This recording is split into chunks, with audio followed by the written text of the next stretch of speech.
எப்பவும் மாதிரி காலையில் எழுந்திரிச்சு வீட்டில் இருக்க வேலையெல்லாம் ஸ்டார்ட் பண்ணுறதுக்கு முன்னாடி வெளியில் வந்து நானும் இன்றைக்கி வீடியோ எடுக்கிறதுக்காக ஆரம்பிச்சிட்டேன். கொஞ்ச நேரம் சுற்றி இந்த காலை பொழுது அழகாக விடியிறப்போ அதை பார்க்குறப்போ மனசுக்கு ரொம்பவே சந்தோஷமாக இருக்குங்க. ஏதோ நமக்கு தெரிஞ்ச ஒரு கோலத்தை சிம்பிளாக வாசலில் போட்டால் அதுவும் ஒரு கலையாக தான் இருக்குது.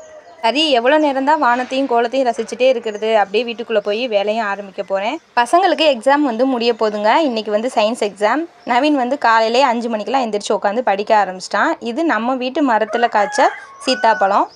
இது நல்லா காயாக இருக்கும்போதே பறித்து நான் வந்து அரிசிக்குள்ளே போட்டுட்டேன். அதை வந்து எடுக்கிறதுக்கு மறந்துட்டேன். கொஞ்சம் நல்லாவே கனிஞ்சிடுச்சு. பசங்க 2 பேருமே சாப்பிட்ற அளவு இருக்குது. பழம் வந்து சாப்பிட்றதுக்கு அவ்வளோ சூப்பராக நல்ல இனிப்பான பழமாக இருக்குங்க. மரத்தில் இன்னும் கூட ஒரு 4-5 காய் இருக்குது. அதை வந்து இன்றைக்கி வந்து பறித்து வைக்கணும் பசங்களுக்காக. எனக்கு ரொம்பவே சீத்தாப்பழம் பிடிக்குங்க. சீத்தாப்பழம் பிடிக்காதவங்க யாருமே இருக்க முடியாது. இருந்தாலும் சீத்தாப்பழம் பிடிக்கிறவங்க யாரெல்லாம் இருக்கீங்கன்னு சொல்லிட்டு எனக்கு கமெண்ட் பண்ணுங்கள்.